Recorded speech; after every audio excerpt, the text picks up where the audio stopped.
Hey, welcome to Facts at Five, everyone. I'm Michael Clark here at the LTV Media Center in Wayne-Scott, New York. Joining us, as usual, is our town supervisor from Town Hall, my special weekly guest, Peter Van Scoyoc. Hello, Peter. Hi, Michael. How are you? I'm doing very well, thank you. The Great.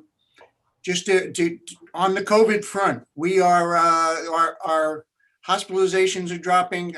I'm talking statewide now. Our tests were 4.02% positive statewide. I think we're hovering right around the 5% mark. Yeah, we're just below 6% right now. Yeah. Hovering just below 6. Okay. And so we're heading in the right direction, no doubt about that, which is great. And the last time we spoke, you were giving me an update on the possibility of a vaccination site and the fact that we were working on that. Where do we stand with that this week, Peter?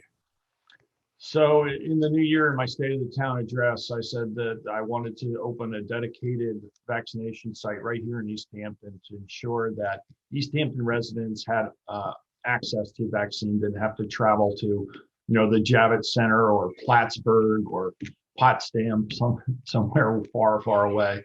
We're geographically isolated. We have a pretty high senior population. We have a lot of working poor. We're number one for poverty in Suffolk County for any town, sad statistic. And, without public transportation, many people don't have access to those mass vaccination sites. So moving forward, the town owns the CDCH, former CDCH school, Right. and that was built on town property. The school went defunct, and we purchased the debt service on the school, and that building has been sitting vacant for a while before we got it. There were some roof leaks. We had to do mold remediation in the building, fix the roof, but the site had been sitting vacant, so it seemed to be the perfect location to set up a dedicated vaccination center. There's ample parking, circulation. The building in total is something like 17,000 square feet, has multiple rooms, classrooms, and really be well suited for this purpose. So since the first of the year, we've been working very hard to get that building up and running. We had to put in ceiling tiles throughout all the classrooms. Those have been removed during the mold remediation. We need to make sure that we had all the supplies necessary. This is not like the flu vaccine. The COVID vaccine has a number of protocols and restrictions and requirements you have to follow in order to procure the vaccine, in order to reconstitute and administer it. We ordered and installed pharmacy grade refrigerator freezer. We put a backup generator on site. So one of the requirements is that you have to maintain specific temperatures in those refrigerator freezers. So in case of power failure, you need a dedicated backup. So that's all in place. We've worked through the flow at the site. We have, everything from hand sanitizers to clipboards to iPads, computers. We need to put in internet service, dedicated phone line. The basic heat, HVAC was in pretty good shape, but we got that serviced. At this point, we are ready to administer vaccine, and the building is ready. I reached out early in the year to volunteers. We had a very good response, and I've been continuing to call for volunteers. At this point, we're not asking for any more volunteers. We have, an ample supply of people willing to volunteer, and that, I think, really reflects the mood in our community. We're a small town community where everybody wants to pull together and get through this. I have to say, so many people have stepped up, and we have such a deep roster of talent and skill set here in this community. It's really, it's mind blowing, really. So I think we're well situated.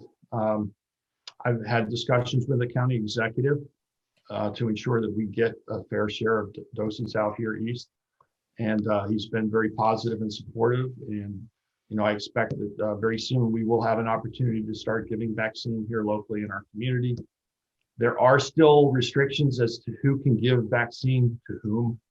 The county right now has to, under state guidelines, prioritize first responders and frontline workers, grocery store clerks, teachers, transportation. There have been a broadening of the eligibility 65 and over, but only pharmacists and physicians can give out vaccine to over 65. Beginning, I believe, Valentine's Day, people with comorbidities and immunocompromised in a number of categories will become eligible also, and would be able to start registering for vaccine. But it's very likely that when we do get doses to distribute, depending on who we get them from, we will be limited as to who we can give them to. At this point, there is no open enrollment process for the town to take appointments. That may change as supplies increase. And ultimately, I would like to see our site be able to register residents directly for eligibility, and then be able to call them when we get doses, have them come in and get vaccinated. We don't have that much freedom yet. I'm hoping that once we actually get vaccine and show that we can efficiently distribute it, that we'll get more. So that's pretty much where we are as of today. That's great. And, as you said in the past, if you can get an appointment, no matter where you can get an appointment, unless it's Plattsburgh or something like that. You've even had people who've gone to Plattsburgh. I do know that. Absolutely. I would not be up for that car trip, but so I was on the New York State site, and I'm checking around, and that was like up by the Canadian border was the only thing that was open for appointments in the whole state at the time I looked anyway. Right. I looked last night and found the same thing. Oh, really? Potsdam, Plattsburgh had availability. Nothing short of that. Yes. But it's baby steps, and we've not done this before. And, once again, I think, just strictly my opinion, that, East Hampton leads the way, where nobody told us that, start setting up a site, I know that you guys aren't getting that kind of guidance. People are busy, and, the town has gone ahead and done that on their own. And so now we're ready to rock and roll. What a great thing that, now we just wait for them, see what happens. And if we can get the vaccine, that's absolutely wonderful, Peter. Thanks. I really believe that the philosophy of build it and they will come is really applicable here. We can show that we're ready to go, and we've put all the necessary protocols and procedures in place, and have all the resources that we're more likely to have that vaccine handed off to us to distribute. The state and the county are both, up to their ears in this. And I know the county, I think, is running now four pods. I'm going to be going to look at the Riverside pod, which they've been running about 2 days a week on Thursdays and Fridays in Riverside, just outside Riverhead. And just to see how their process is going, see if there's anything our team can learn from the way they've set up and the way they operate, anything that we maybe haven't considered. I think we've really gone through this with a fine-tooth comb, but we'll actually get to see how that process is running. We'll also have an opportunity to have the skills assessment completed for any of our vaccinators who are waiting for that final step at that location. So, we have our medical technology person, a volunteer from the community, owns a medical technology company, will be joining us. As I said, we have a really robust and remarkable group of people coming together who want to help.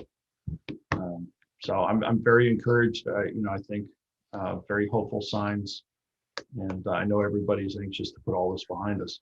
Yeah, I think, on a positive note, you touched on this too, how quickly you get the volunteers out here in East Hampton, or the East End, really. Quickly the volunteers, but if you think all the way back to, when the pandemic started and how it started, and people out here have been, and I'm just basing it on what I see, they've been very receptive, I think. There's always outliers no matter what you do, but people have been very receptive about doing the right thing and coming together at a time when we all need to come together. And that's absolutely, you can't even, put a dollar amount on that. That's a big thing.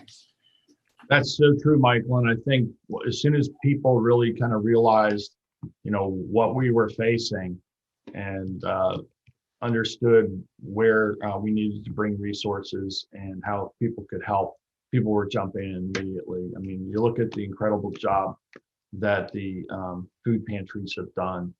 You look at the incredible job that, our town human services has done, serving over 60,000 meals at this point to shut-in seniors. And there's so many examples of that. People who, called me up and said, look, I'm part of this community too. How can I contribute? Point me in the right direction. Who needs help?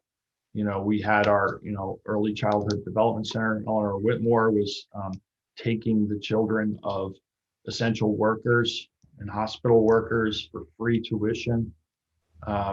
We've tried to give additional funding to those entities like that. This year, we've doubled the funding in some cases, grants from the town to help, make up for the shortfalls that some of those organizations have felt. And, it takes the entire community coming together to get through times like this. And that's really been the most encouraging thing, I think, is to see how people have really stepped up, taking care of each other, looking out for each other. It's just fantastic. It really is. My father always used to say, let's cut it off at the Shinnecock Canal. We'll have our own country. We got a Navy, we got an airport, we got everything we need out here, and the people are great. And there's something to that, not to that extreme, obviously, but it's the way the thought process out here is very unique, and it's really, really satisfying to be a part of it. We got about a minute left here, Peter. Anything else that is going on, or?